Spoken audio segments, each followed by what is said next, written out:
Welcome to the podcast that will teach you how to successfully invest in and build steady streams of passive income from the highly lucrative niche of mobile home park investing. Veteran real estate investors Keven Bupp and Charles Dehart from Mobile Home Park Academy will personally share with you the valuable lessons they've learned along their journey as mobile home park investors, so that you too can learn how to build massive cash flow and huge profits from this extremely lucrative niche.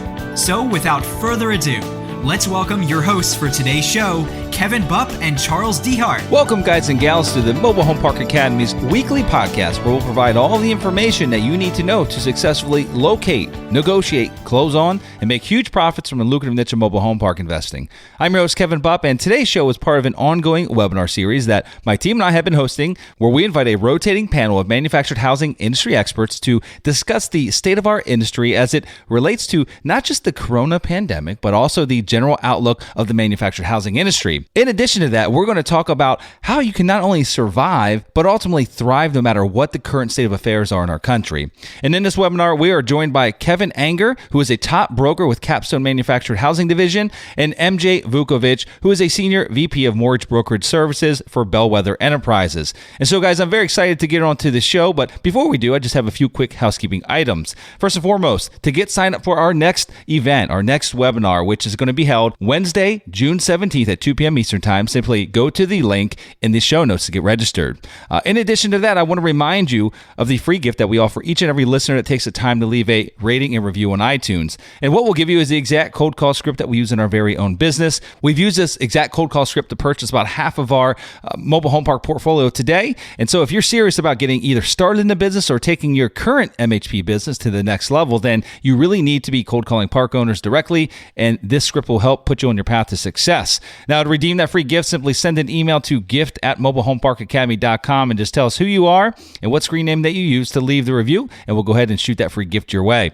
And now, guys, without further ado, let's get on to the show. Hello, fellow investors, and welcome to another Mobile Home Park Town Hall. Thank you guys for joining us. I just want to take a second to say that we appreciate the positive feedback that we've received since going live with these events several weeks ago.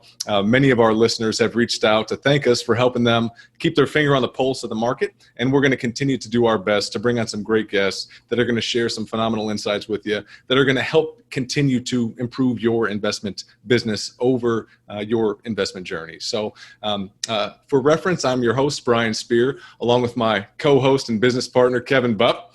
Joining us on the call today are MJ Vukovich and Keven Enger, two phenomenal panelists that are going to bring some great insight on the current state of the industry. With that, we're going to jump right into it. I'd like to start with a brief introduction from our guest panelists.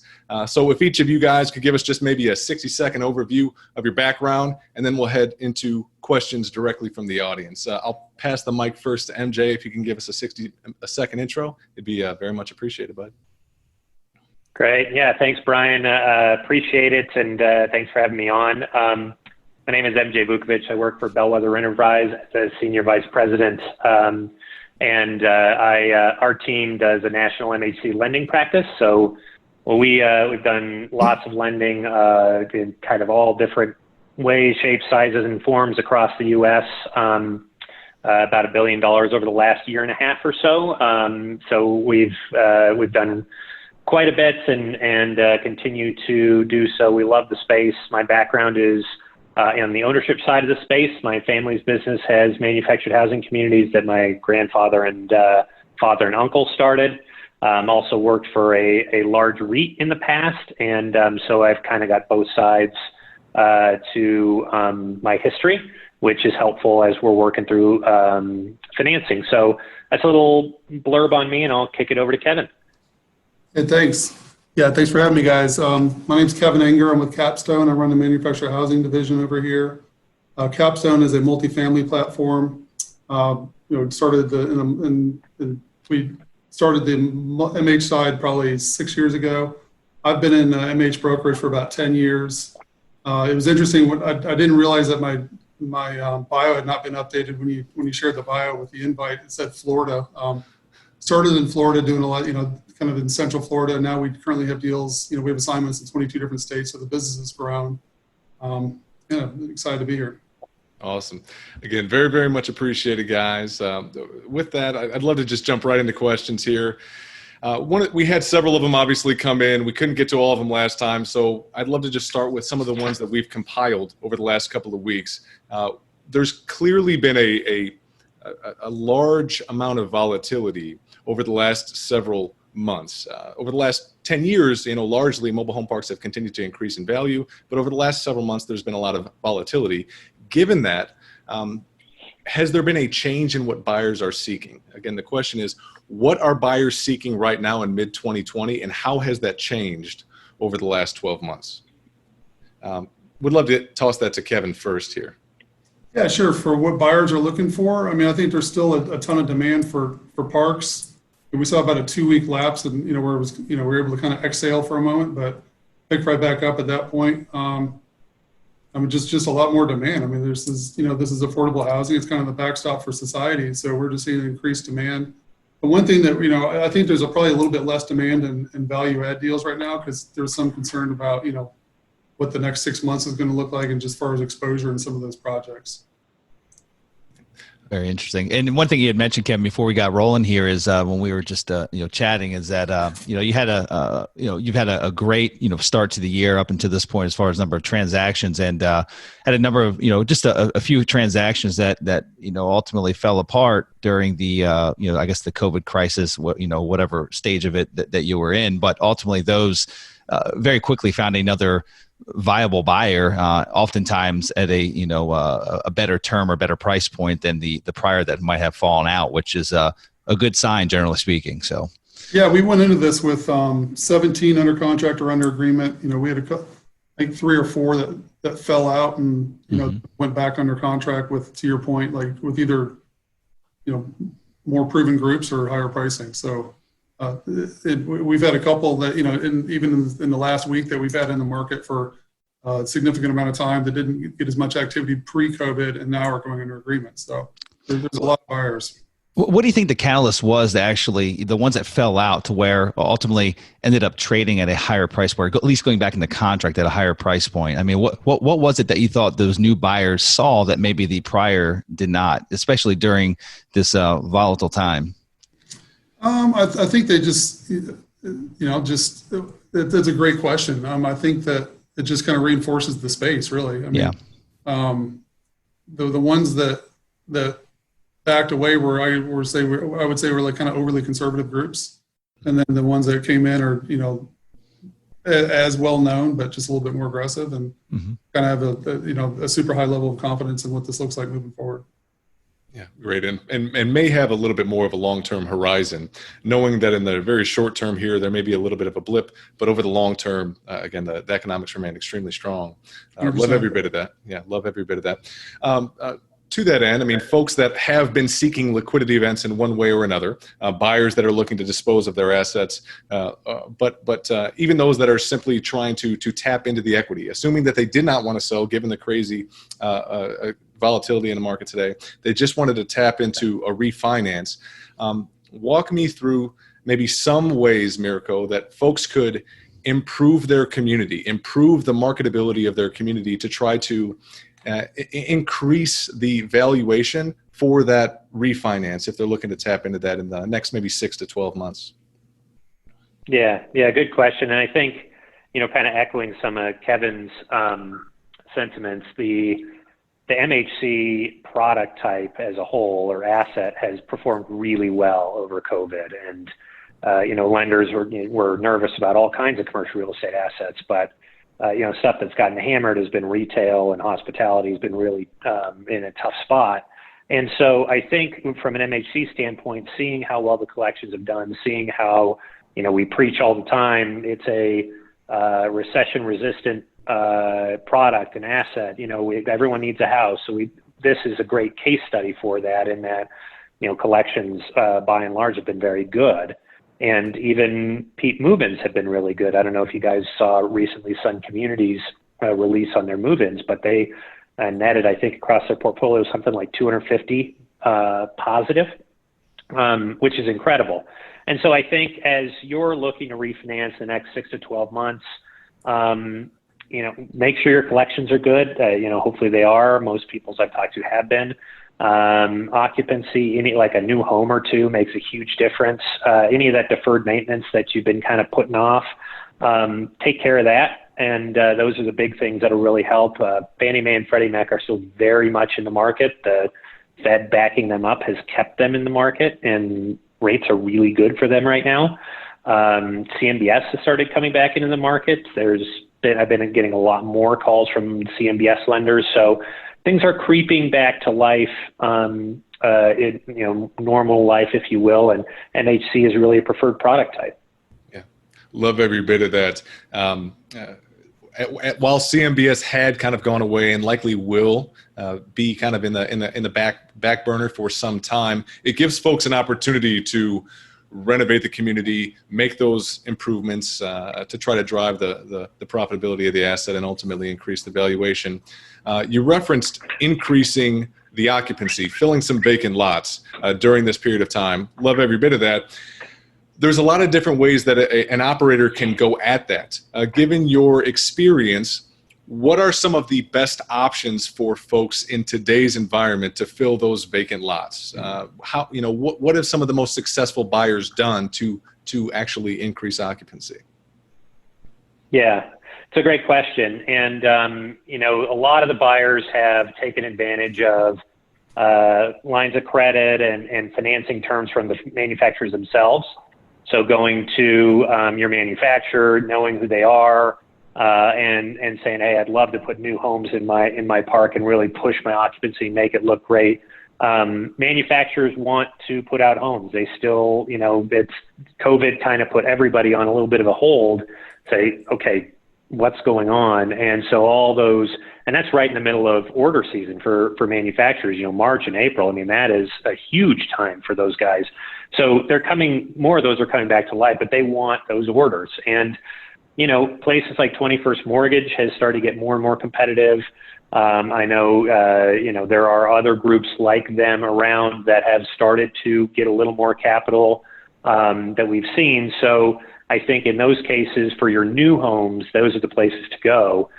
For used stuff, I've been pleasantly surprised by some of the local lenders. Now, this isn't everywhere, and it kind of just depends, but a lot of local banks have been interested in doing a little bit of a floor plan line for operators. Maybe you're a little bit smaller and you want to buy a few new used homes. Your local bank that's down the street that may not have been quite as affected by COVID and may have money to put out, this would be a great time where they're not seeing people ask for retail financing or other things, and they've got the money to spend. So it's been interesting in talking with a lot of different lenders, and most of the stuff I do is on the real estate side, but hearing from they're not getting the normal business lines of credit from guys buying tractors for X, Y, and Z business, or big machinery for, some sort of production of something. And they're like, those are great deals. They all pay. We need something like that. So, to the extent that it's worth giving a ring to your local bank, because they may need to put out some money. Yeah. Kev, any additional thoughts on that? Yeah, no, I was going to ask, and this might be a question geared towards either MJ or Kevin, but I would love your feedback on, other programs outside of, I know 21st is probably the most commonly known. Legacy also has a program, but what are some of the other manufacturers that have come out of the woodwork or come online with a lending program for their, for their manufactured units? Are you guys familiar with any additional ones other than those two? One I bump into the most is go ahead. Go ahead, MJ. I was going to say, I know Skyline has done some in the past. Champion has done some in the past. I know there's a group called, I think they got acquired, but Mountainside Financial used to do a decent amount. And then there's a group in Chicago, PEP. I don't know if you've heard of them, but they're doing some stuff as well. So some different groups out there. not having been quite as deep in that side. I used to know all of them, and so every year that goes by, my knowledge gets a year older. But I still track it with a lot of my clients when they're telling me, oh, this new program came out or that new program came out. So those are the couple ones that I've heard of. Kevin, I don't know if you've heard of others. Yeah, I mean, I think you named most of them. The one I see the most probably down here is Legacy. Okay. Good deal. And then, I guess, Kevin, from a seller's perspective or buyer's perspective, you can look at it from either side of the equation. Has it become readily acceptable? I mean, again, let's back up a little bit. Most of these loans we're speaking to, the 21st mortgage program, Legacy, what have you. I know they've all got a slightly different structure. I know PEP and 21st are very similar as far as the park owner is the backstop, right? I think they're the guarantor of that particular loan. How is that perceived in today's marketplace? I mean, it's fairly new, right? I mean, like I don't know how many years it's technically been around, but it seems like it's really the last 5 years that it's really taken off and it's become a little bit more the norm. And so it's from a buyer's perspective, is it something that buyers now are just, they're comfortable with? Like they know it's somewhat of the norm for them to step in and basically assume the PG side of these various loans that might exist in a park? No, I wouldn't. I mean, it takes some hand holding through that process for Okay. sure, especially when you're kind of getting to walk them through the nuances and what's required. And it just kind of, it makes it a little bit more of a moving target. But once you get them comfortable, and typically we make an introduction to the whoever the note holder, to the manufacturer, and kind of from there. But to answer your question, it depends on the size of the deal and how sophisticated the buyer is. But there's a little bit of hand holding that's required. In terms of not only the hand holding, I mean, getting them up to speed on it, but is there a hit that the seller would take on the cap rate, assuming that they're going to dispose and the PG needs to get taken over by that new buyer? Is there a hit in terms of the overall disposition price, or is it simply just the hand holding and getting the new owner familiar with the process? That's a good question. I don't know if it's something. I don't think there's like a formula to it, but yeah, I would say that there's a little bit of a discount that happens there. Yeah. Seems like to me when I'm talking with folks, it really depends on the buyer. Some buyers are like, PG, who cares? I don't, whatever, so long as I can get a little more leverage on those homes. It actually can be a benefit instead of having to buy them all cash. But other folks are like, we will never sign a PG ever. So we need to figure out how to make that a cash deal. And then that changes things. So that's a lot of what I've seen with a lot of my clients. They really, and it's almost like a on-off switch, right? It's, all in or all not. I agree. It has been my experience that if the buyer has a pre-existing relationship with one of those entities, then it's a lot easier of a transaction. There's certainly not a discount, and I'm not sure if it would be a premium, but to Mirko's point, there would be some benefit associated with being able to lever those homes immediately at acquisition. So it depends on who the buyer is, and largely if they have a pre-existing relationship with a company like Legacy or 21st, et cetera. One question that I'd love to pivot to here is regarding the benefits or drawbacks associated with used versus new homes. There's not largely a premium on the lot rent when you bring in a new home as opposed to a used home. So in your experience, would it be more beneficial to do that infill with used homes or new homes, or is it just a kind of is it a negligible difference? Any feedback on that? Yeah, I mean, to me, like with a new home, you're really changing the community long term, and you're changing your tenant base, and you're building value in the community with just increased curb appeal, a more improved tenant base. I would say it's probably easier to fill used homes, but as far as kind of long term, value building process, it's new homes is a better route. Gotcha. And then Kevin, I think I would agree. Go ahead, MJ, and then I've got a follow-up question. Yeah, so I think I would 100% agree with Kevin in that the new homes, a single new home in a community really, it almost increases the value 2x of a used home. It's just amazing the difference that makes just in the increase of the curb appeal of your community. Mm-hmm. And Kevin, what have you seen some of the other best-in-class operators do? Assuming that they're bringing new homes in and they're not going to utilize one of the, the PG programs. Again, 21st and Legacy are the two that we keep mentioning here, and there's others as well. But what are some of the other strategies that some of the larger operators are utilizing as far as getting new inventory in and either, leasing it? Are they doing a lease to own? Are they, looking to just get a cash buyer? I mean, what are the more common strategies to move it in, but also unload it to an end user? Yeah, most of what we see is like a lease option purchase structure. Okay, got it. Yep. Got it. Brian, any follow-up to that? No, nothing to add on that piece here. We did have a couple of questions come in directly live. One specifically regarding cap rates.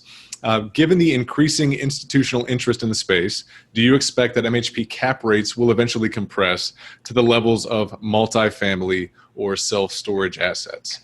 Kevin, you want to grab that one? Absolutely. 100%. Yes, I agree. For what it's worth, we have a multifamily office in Tampa. And last year, our cap rates we had a lower average cap rate than they did in multifamily deals. Mm-hmm. That's in Florida. So, yeah, I think it's, it's going to continue to compress, in my opinion. Yeah, I share the sentiment. We've talked about this on several different occasions, but I don't know why there was such a large premium historically. I'm of the mind that this asset class should always have had a cap rate similar to or below that of multifamily, as it has a lower default rate. It is largely a better long-term bet, in my opinion, than some of the other asset classes out there. Now that the data is out, institutional players are coming into the space. Those cap rates are coming down, and I would just say rightfully so. And limited to no new inventory. Of course. I couldn't agree more. Anything to add there, MJ? Not really. I think the only other thing you think about is that with Fannie and Freddie getting in kind of whole hog the last 5 years, that rate stack has gotten more and more compressed, which I think was probably the last frontier of getting cap rates on MHCs to where multifamily is. And now that an MHC is actually a preferred class because of its naturally affordable component for the agencies and fulfilling their duty to serve affordable housing, your rates are as good or better than most multifamily deals. So I would agree wholeheartedly. I agree. That is beautiful. Some of the rates have now dipped beneath that of multifamily. When was the first time that you saw the manufactured housing interest rates from Fannie beneath that of just standard multifamily stuff? Yeah, I was actually on a call about 9 months ago, and with some other folks in our office, and someone was kind of gloating about their multifamily rate, and they said, "Oh, I got a 350 rate," and they were so happy about it. And I said, "Well, no offense, but I just locked a 315 rate on a mobile home park." And they said, "Huh, how about that?" It is mobile uncanny. Park, so it's absolutely phenomenal. It depends on the type of asset you have. Obviously, a nicer 4 or 5 style asset, high quality, stabilized coupon clipper, but the debt it can be extremely, extremely appealing. Additional question that came in, what type of pricing premium can be expected on a portfolio versus an individual deal?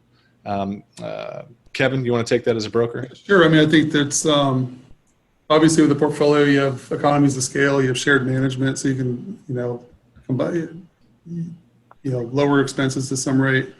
But it's somewhat market driven. I don't know if there's like a direct answer to it, but I guess, broadly, yeah, they would have you'd get a premium for the portfolio just based on shared management and lower expenses and economies of scale. I don't know exactly what that would look like in a cap rate, but it certainly would, there'd be an impact.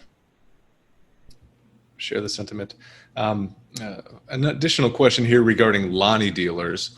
This individual is looking to acquire a deal. It's about 80 spaces.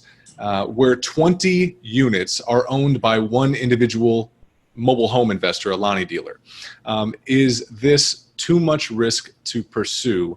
What is the maximum amount of homes that a given investor should allow a single third-party owner to have in inventory before it adversely affects what a future buyer, how they might value the property? Because there's a lot of risk associated with that. Yeah, I'm not sure. I mean, the obvious concern there is that you end up having the tail wag the dog, where you got one guy who's gonna kind of dig in against a rent increase, or threaten to move his homes out or something. I'm not sure if there's an exact amount, but I certainly would say you don't want more than 5 or 10%, with one single owner. Mm-hmm. And MJ, from a lending perspective, how would the banks feel about that exact scenario as far as putting debt on the property? Yeah, it's a great question. I think lenders are pretty nervous about something like that. So to the extent that you have a Lonnie dealer in there, it usually is 5%. They want to keep it below. When you do have someone like that, there are times where it can get done, but usually it's, you got to get that guy, get him on a master lease, make sure he can't pull out the homes, get this agreement in place that he may not want to sign, because right now, why would he? I mean, he's got the ability to kind of go in and out. So I think I would be, the less is more with the Lonnie dealers. Okay. Yeah. Love that as well. This one would be for MJ. Had some interest in a relatively small loan. What options are available for loans under $1 million? What type of terms could this potential buyer expect on a loan that is quite low there? Yep. So good question. And there's a lot of folks that are out there looking for mobile home parks that it's very common to have that question. And it's really, you're down to probably just your local banks. And local banks terms vary widely. So, in some places I've seen rates, 375 or even 350, and usually not quite 30-year AMs, but 25 sometimes. And I've seen rates all the way up to 5.5 with 15-year AMs. So they vary widely depending on where the park is, how, what the lender is used to, all that kind of stuff. But as you're looking at parks in that size, usually they have higher cap rates because that is really your lending source is your local bank. So it's not as easy to source, and especially for someone like me that's national, if someone has a park in Louisiana or in Maine or wherever, I don't have the Rolodex of local banks, and they don't want to talk to me. They want to talk to the owner. Say, well, I don't, now I'm getting shopped around. I'm going to put this, $750,000 loan at the bottom of my pile because I'm just going to get, beat up. So, it's 3 yards in a cloud of dust. But you can get some really good returns on that stuff. Yeah, I know one of the challenges I've personally experienced, Brian, over the years, but I guess back years ago when we were dabbling in some smaller assets, is one of the big challenges with dealing with the local banks is that they typically want to see either the borrower and or the asset in their local market where the bank's located. And so for those that are listening that are looking at a deal in Louisiana, using MJ's example there, but you happen to be based in Texas, and the assets in I guess the assets in Louisiana, you're in Texas, what have you, and the bank could be somewhere else. You might have a challenge there if not one or the other is located there. Typically that local bank wants to get your other business as well. I mean, they want a little bit more of a deeper relationship than just the asset. And so it's been one of the big hangups on smaller deals. And so, just a qualifying question, if you're going to get out there and start hammering the phones, calling the local lenders around any one given asset, is just ask them right out of the gate is, I'm not local. And assuming that you're not, I'm not local, will that be a challenge? And that will hopefully save everyone some time in the event that is against their policy if you're not in a local marketplace. So just some added context there. I agree. And it varies greatly. I share the sentiment with everything that everybody has conveyed. One additional little nugget here is that oftentimes if you're out of state dealing with a local regional bank, again, outside of their typical wheelhouse, they may require you to put a deposit on file with them, or open up an operating account and drop in 50 or 80 grand or whatever the case may be, and just literally let it sit there, just to ensure that they have some kind of additional buffer if the property doesn't meet the expectations as outlined on the pro forma. So it's just difficult with loans of that relatively small nominal size. But there are options out there. It's just a lot of grind on calling local folks and trying to build a personal relationship with them. An additional question regarding development. This question's from Eric. Have you seen an increase in new MHCs being constructed or existing parks being expanded? Also, are municipalities more comfortable with approving new parks or expansions? Either of you guys, Kev, you want to take a crack at this one? We're working on I can't disclose the location, but we're working on a very large 3,800 site development over a few different parks. So we've seen it. Since I've been in the business, I can count on one hand how many mobile home park developments I've seen. But I think depending on kind of like the local municipality or whatever the state is, I think red states are probably more open to it. But we're seeing, we're in some locations more than others. And then, from a lending perspective, MJ, what type of financing options are available for a new ground up development? Yeah, so biggest stuff is going to be banks. So it's going to be kind of similar to what you do for ground up development on multifamily. So they're going to, look for, it's kind of the complicated capital stack where you contribute the land and then you have the run out of pro forma, and they may have a mini perm option to it. But it's going to have to be a bank that understands MHC. Not all banks do. So it can sometimes take a little bit of time to find that bank, but there are banks out there that have done it. And I think I would echo Kevin's sentiment that we've seen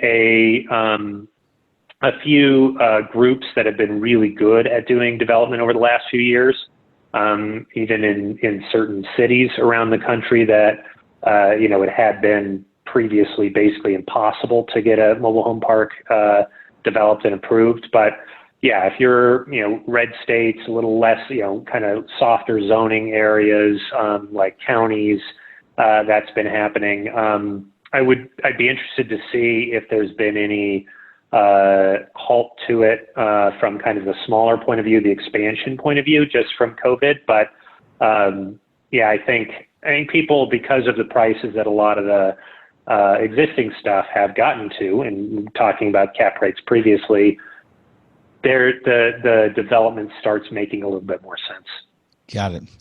And Kevin, just to gain some additional clarity, I know you can't share the intimate details of that development or multi-stage development that you are involved in, but would you classify that as affordable housing based on the price point, or is this more of a lifestyle type community that's coming up? Affordable housing. Okay.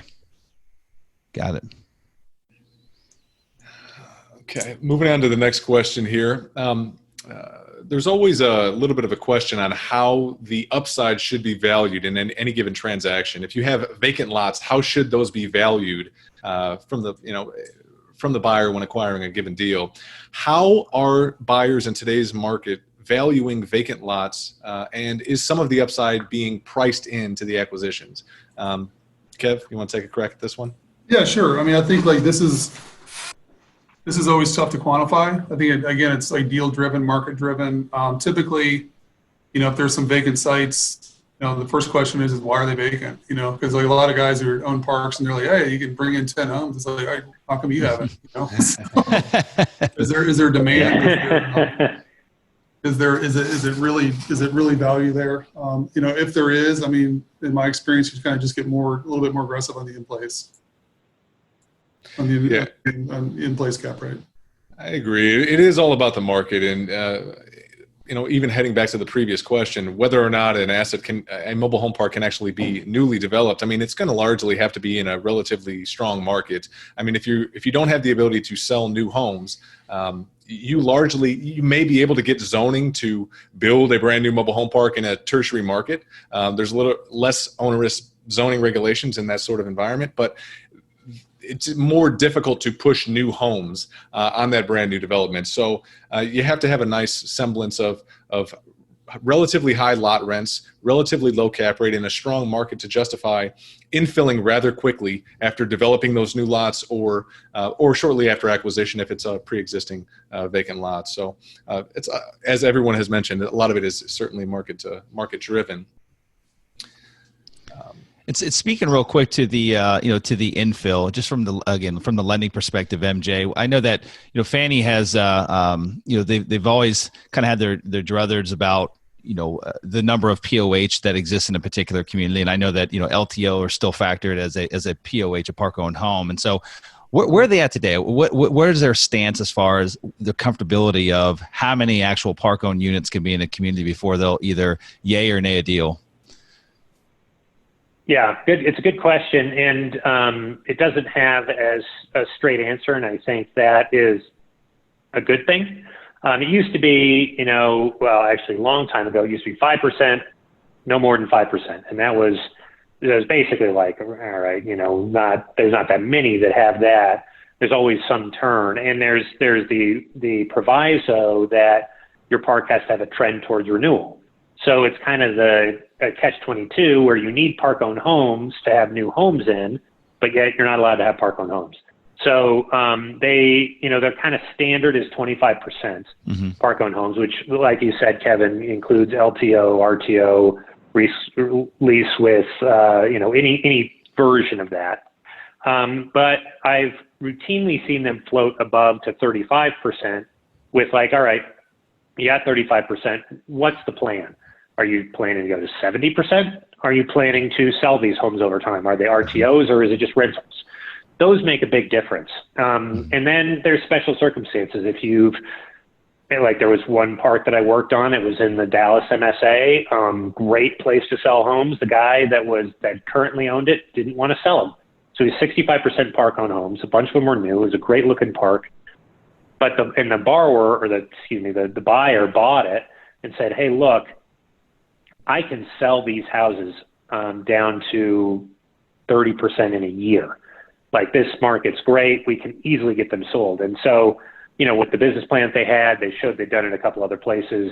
I can't remember if that was Fannie or Freddie, but one of the two of them accepted, okay, we're good with that. There was slightly lower leverage than their normal 75. I think it was 65%, but they still did it. And it worked. So it's not really one size fits all. There is a story that comes into it now. And I think they're more and more comfortable with, this is a part of our business. So how do we do it in a way that's fair and equitable, that still allows us to give liquidity to the market, but also we're moving towards getting homeowners in place. Got it. And maybe using that one as an example, or Kevin and MJ, both, you can give us another example. But what are some of the more creative strategies as far as during acquisition, actually buying a very valuable chattel portfolio? I mean, you're using the example we gave there in Texas. I don't know how large the park was, but assuming it's a multi-million-dollar chattel portfolio, obviously Fannie's not going to have any interest in lumping that into the financing. So what have been some of the more creative strategies you've seen take place to be able to execute on those types of communities? You want to start there, MJ? Sure. So I've seen a host of different things. Everything from having the seller carry the note on the homes themselves, to actually, I've seen a couple of folks do this and go out and basically raise private debt for those. Instead of going to 21st or whoever, they go and they say, hey, this is a really good deal. We've got more investor demand than we thought for our real estate. Would you guys want to do some sort of financing on this? And they've actually created a note and financed it that way. I've seen, some portion where they will, have the seller JV with them in their affiliate, and the seller gets money as they sell them off. So I've seen some kind of creative ways to make sure that the buyer is in control. So you don't want the seller to be able to come in and yank all their homes out, but finance it or modify it in a certain way that allows you not have to go out and raise an extra $5 million in cash.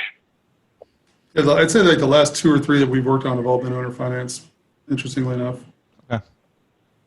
Got it. Very good. Let me ask you this, MJ, regarding regarding Fannie debt. If I'm going to go in and get Fannie debt, does the underwriter really dig deep on those lease option contracts on the amortization schedule, because a lease option contract with a 1 year amortization left on that respective note, if you will, is precipitously different than one with 10 years, which is precipitously different than one with 30 years.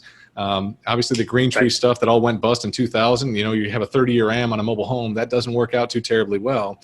When they're underwriting, do they dig that deep or not? Is it something that they actually analyze to that level? Yeah, they don't. They don't dig very deep at all. When they're looking at that kind of stuff, so from their perspective, this is not their collateral. So it's not that they don't care at all, but they don't really care. They want to see what the agreement looks like, make sure it looks legal. But they're not looking at the term and the amortization of any of those lease option purchases or whatever. I think that really becomes a selling point for us.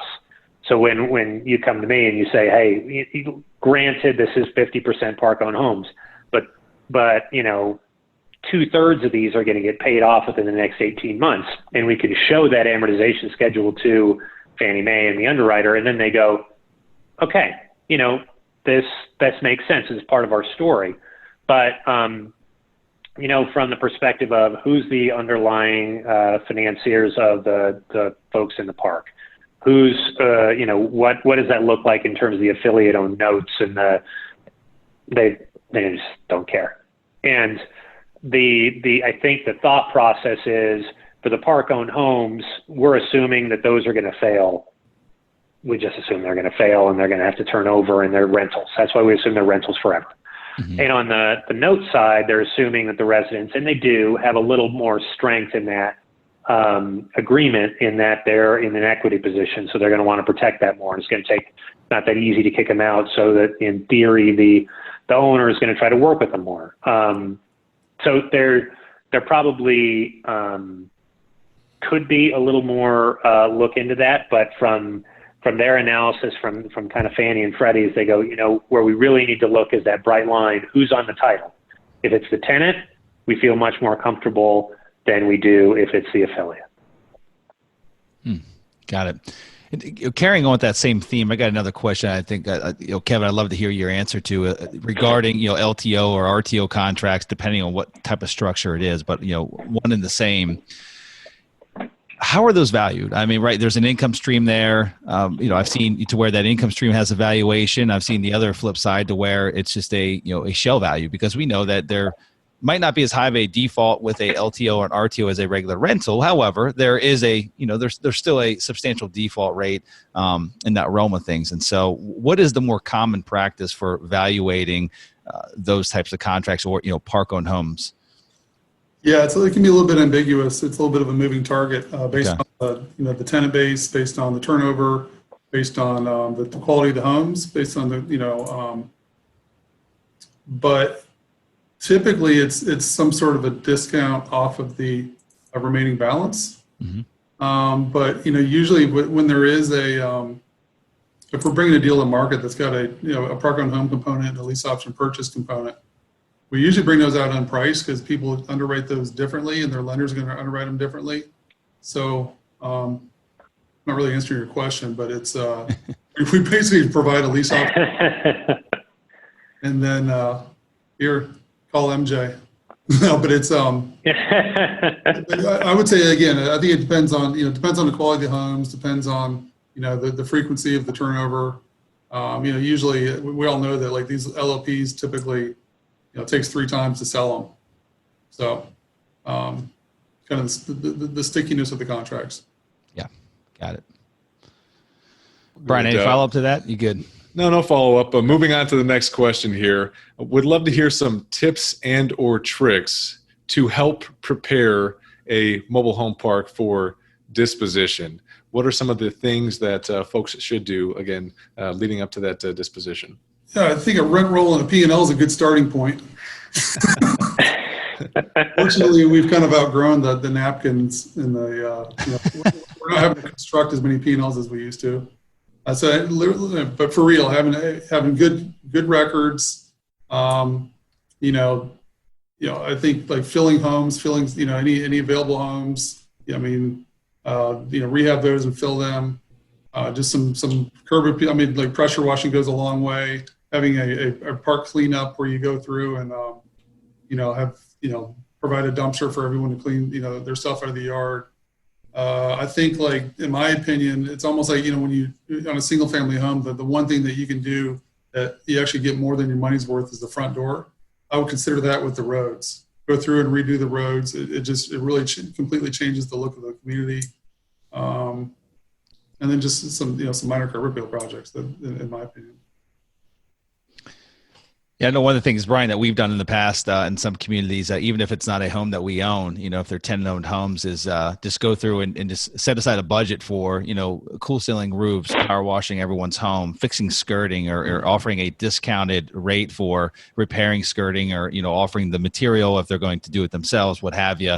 Another thing that's worked really well, that this really is more geared towards, homes that are older, like the metal on metal type homes. Typically, if they have shutters, it's like a little sliver of metal. It's not even really a shutter on the side, but just going in and investing a few $100s in vinyl shutters from Lowe's or Home Depot. And that kind of goes in line with paying the front door, right? I mean, literally just adding some color and adding some pop, ensuring that, there's some aesthetic improvement to the home, and in addition to make sure that skirting goes all the way around the home, what have you. So anyway, just a few other tips for those that are getting into a park that's got a little bit of distress to it, and they're looking to cosmetically improve it.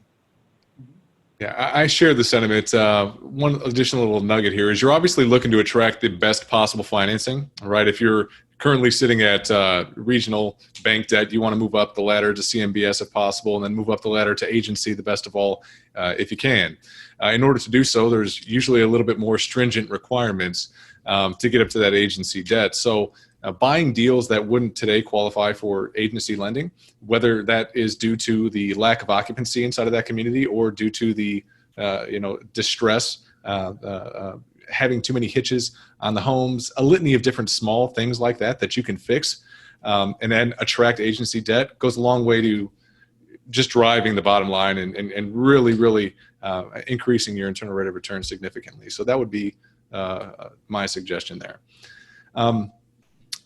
Another question here. Any tips, this is largely for Keven here, any tips on being a successful buyer today, given all the new entrants into this space over the last couple of years? You guys know this. The cat is out of the bag. So much more institutional interest has been dumped into the space. So much more capital is chasing deals. How can somebody come in today and get Kevin's attention to actually say, hey, feed me, throw me a bone here occasionally. Talk to me. How can they do that? I mean, the brutal truth is to buy a deal. I've probably got when I get off this call, I'm sure I had 4 missed calls from people who are just, hey, I'm interested in mobile home parks and I'm looking for a 9 cap and a major MSA with city utility and hot rent. And my guidance is always like, listen, like, first of all, you have to uncheck some of those boxes. I said, whatever you were basing that off of has changed. So you need to get a little bit more uncomfortable. And in my opinion, on your first deal, like I said, you got to kind of have a wider strike zone, get aggressive, get a flag in the ground. And then from there, your deal flow will increase. You'll learn the business.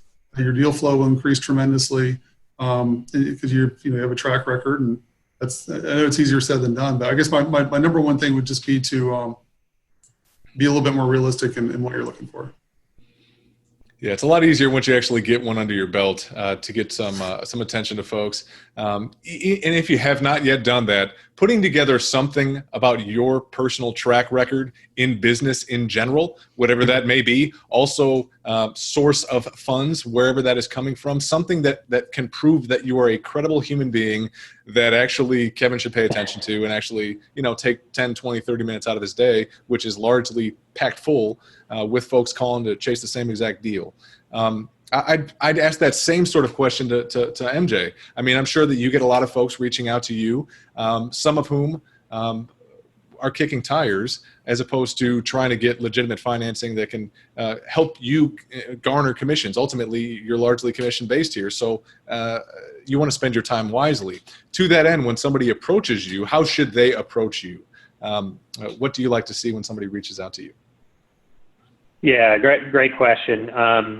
And there are quite a few folks that reach out, and they'll say it's my first deal or I haven't done one yet. And I think everything that Brian, you and Kevin have said is spot on. One of the biggest problems, it's the catch-22 of being a first-time buyer, is that you don't have a track record. So, nobody knows if you can close, and lenders don't know if you can operate or not. Some folks may, some folks may not. But I think the biggest things are exactly what you said. Show me, why are you getting into this business? It's because I did multifamily for years, and I saw manufactured housing and thought I really want to get affordable housing. I got this track record. This is how I'm going to run the deals, et cetera, et cetera. Having a great story that's clean and laid out for me is very helpful. I have a lot better chance of being able to say, yes, I can find a lender for you. Even though you've never had MHC experience before, you've got a really good business plan in place, and you've got the money, you've got the backing.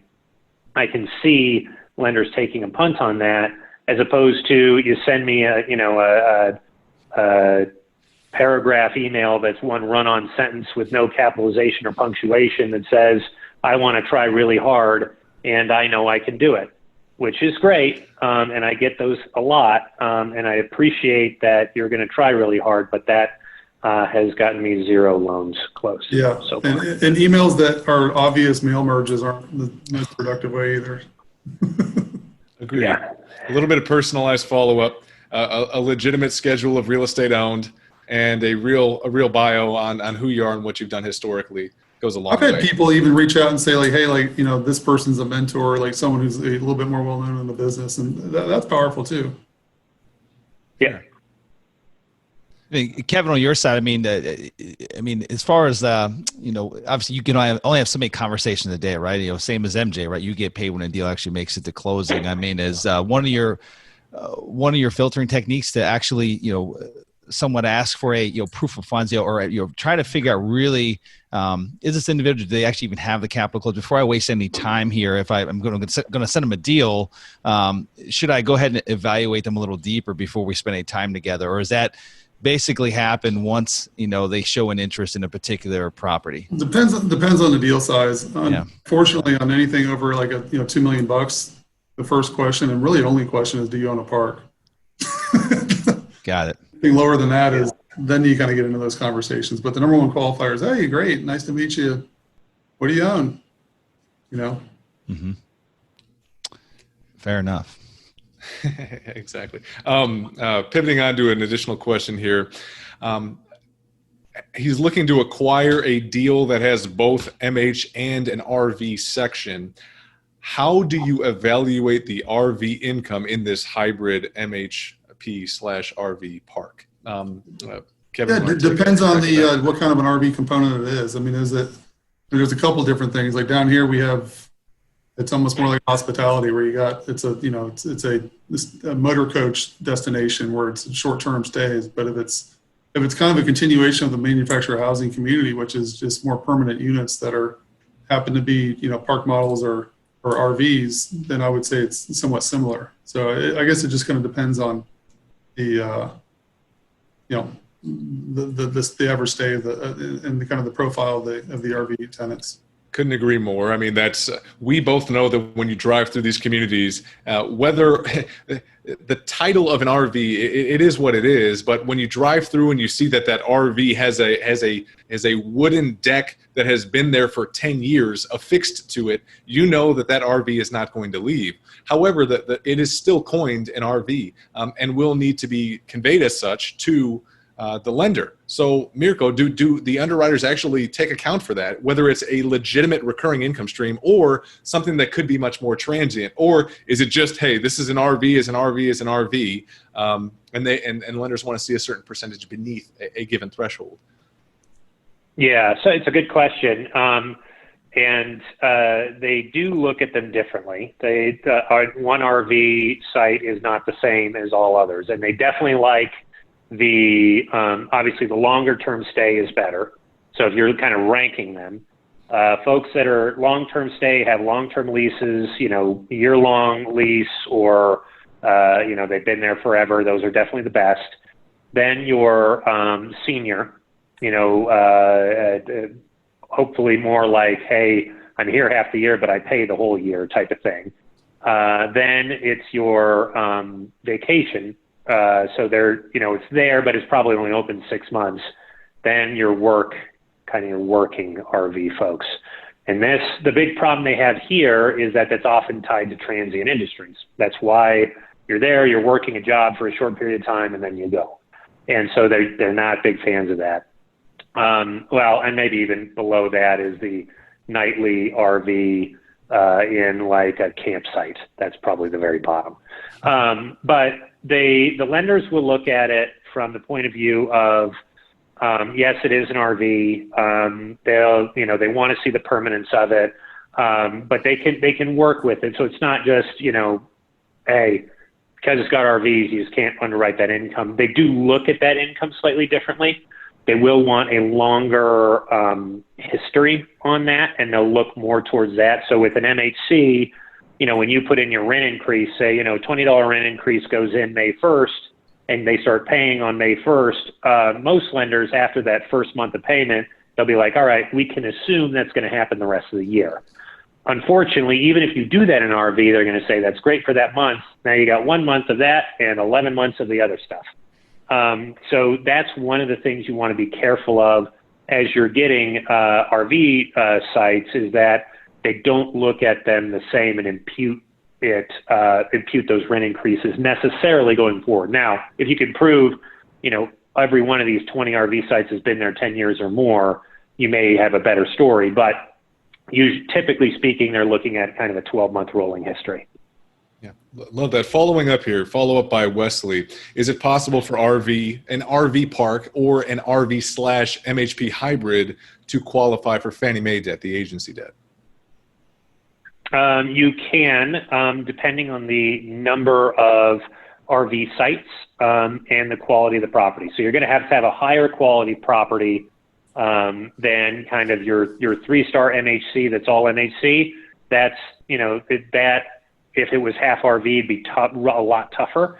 But if you've got a nice park, on the coast in Florida, that's, not directly in the line of every hurricane over hurricane season, then they're going to look at that and say, okay, what's that history for 12 months on that RV side? Can we get longer? But generally speaking, it is underwritable, and I've seen them half and half get done with the agencies before, and it's really about that consistency of income on the RV side when you're looking to get that financed. Love that. That's great. One final question in parting here. We're abutting 1 hour, so we'll have one question and then we'll wrap it up here. What are some of the key differences that set the best-in-class operators apart from everyone else? In your experience, what has some of the operators done that set themselves apart? Kev? Yeah, I think that kind of having a geographical focus, I think helps a lot. I think that not getting, the successful guys I know don't necessarily get it. They kind of don't get in their own way on like the front end on buying the park. Like they're buying markets. They're buying, they're not gonna lose a deal over like a small amount of money. They're just like, hey, let's get it. This market makes sense. There's a lot of runway here. Not getting kind of in their own way on like an in-place cap rate. A lot of these deals there's a narrative there where, here's where rents are, it's been run like, like a lemonade stand, and there's this much, there's a significant amount of rental upside. Just not getting kind of in their own way on like the in-place, metrics, in my opinion, and just kind of really focusing on the narrative and having a geographical focus would be my thoughts. Yeah, stepping over dollars to pick up pennies, if you will. Have a long-term perspective and a higher level view of the situation. MJ, anything to add there? And I think that was pretty good. I think Kevin hit most of the high points. I think the other thing is making sure they have a fairly consistent strategy. They don't try to buy something with 90% park-owned homes on one side and then try to pivot to a resort property on the other side, and then a working mid oh my gosh, Midwestern market in the middle. I mean, they kind of they say, this is what we're going to do. We're going to do affordable housing in the middle of the country and, rent to own to get people in houses. This is us. This is what we do. So stick to that. There's a lot of good strategies out there. There's not just one that can make you money, but you got to find the one that fits you, fits your team, fits your personality, fits your aims and desires, and stick with it. And I think what Kevin said is very true. Where I see a lot of people get stuck in trying to build a company and build a business is that they get so focused on all the little analysis and things that can go wrong that they kind of miss the forest through the trees and recognize, all right, we know we're probably going to lose, some folks we're going to evict in this. It's not, it says it's 100 sites occupied. We'll probably lose, 5 to 10 just because we're different. We operate differently. Some people aren't going to like it. They're just going to leave. Some people, we're going to clash with. But then our goal is, this is the market. This is the plan. So we're not going to sweat the small stuff. So I think both of those are very true. And and don't be afraid to take risk. Yeah.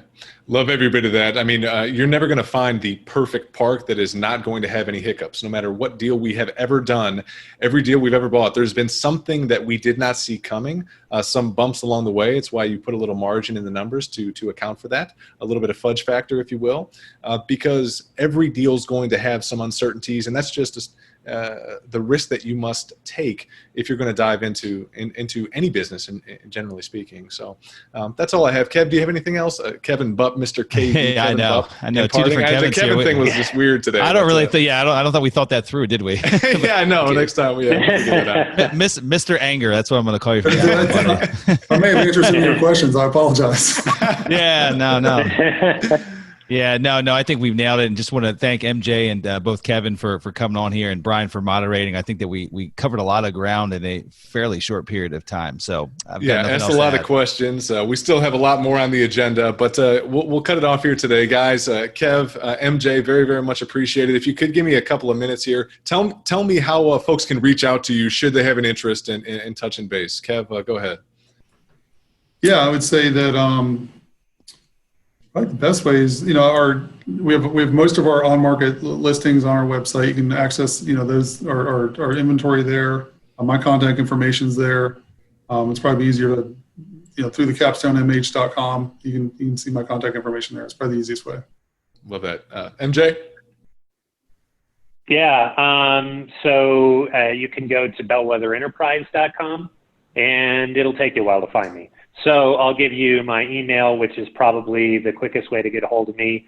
It's M, V as in Victor, UKO, V as in Victor, ICH, at BWECAP.com. Awesome. I'll give my email too. It's KEVAN at capstonemh.com. All right, guys. And with that, again, thank you very much for all the insight that you shared today. We're going to take off today. So until next time, you guys be great. Congratulations for taking the necessary steps to achieving massive success through the highly lucrative niche of mobile home park investing. Be sure to visit our website, mobilehomeparkacademy.com, to download your free digital ebook version of the 21 biggest mistakes investors make when buying their first mobile home park and how you can avoid them. And while you're there, be sure to subscribe to our free monthly mobile home park investing newsletter, which is jammed full of valuable tips, tricks, and strategies to help you accelerate your path to success as a mobile home park investor. More information about this podcast and its hosts can be found by visiting mobilehomeparkacademy.com.